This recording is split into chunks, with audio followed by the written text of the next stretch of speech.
নমস্কার, আপনারা শুনছেন প্রণমামী জগৎ জননী থেকে।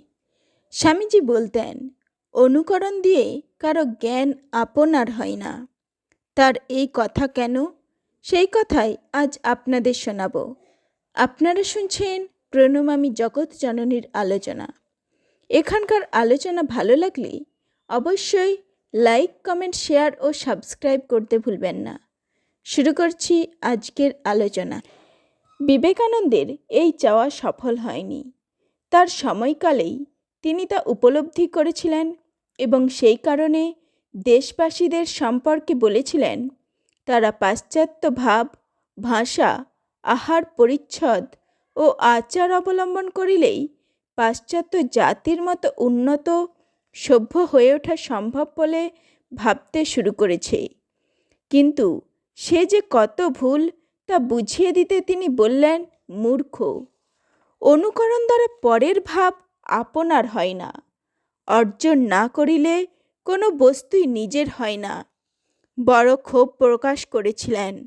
পাশ্চাত্য অনুকরণ মোহ এমনই প্রবল হইতেছে যে ভালো মন্দের জ্ঞান আর বুদ্ধি, বিচার, শাস্ত্র, বিবেকের দ্বারা সম্পন্ন হয় না।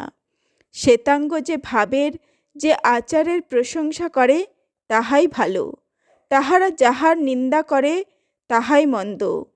হা ভাগ্য! ইহা অপেক্ষা নির্বুদ্ধিতার পরিচয় আর কি?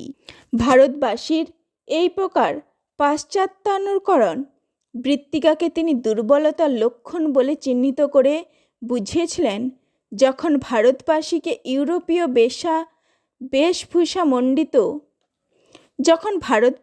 ইউরোপীয় বেশভূষামণ্ডিত দেখি, তখন মনে হয় বুঝি ইহারা পদদলিত, বিদ্যাহীন, দরিদ্র ভারতবাসীর সহিত আপনাদের স্বজাতীয়ত্ব স্বীকার করিতে লজ্জিত।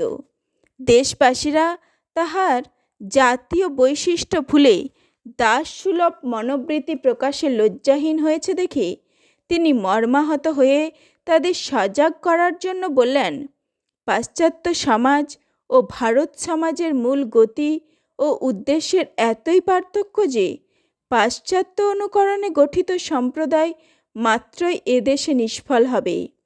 তার সেই সত্যবাণীর তাৎপর্য বুঝতে আজ অসুবিধা নেই ভারতবাসীর।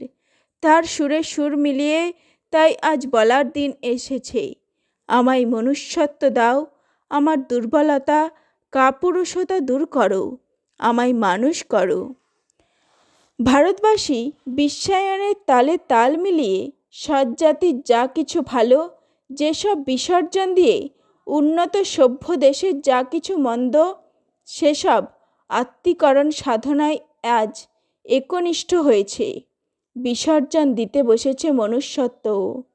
বিবেকানন্দের সেই উদাত্ত আহ্বান তাই এই সময়কালে বসেও মনে পড়ে।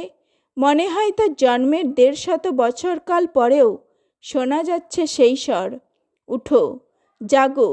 আমরা তার স্বরে স্বর মিলিয়ে বলি, দেশবাসীর মহাবরণ দূর হোক। নমস্কার, আজ এই পর্যন্তই। ধন্যবাদ।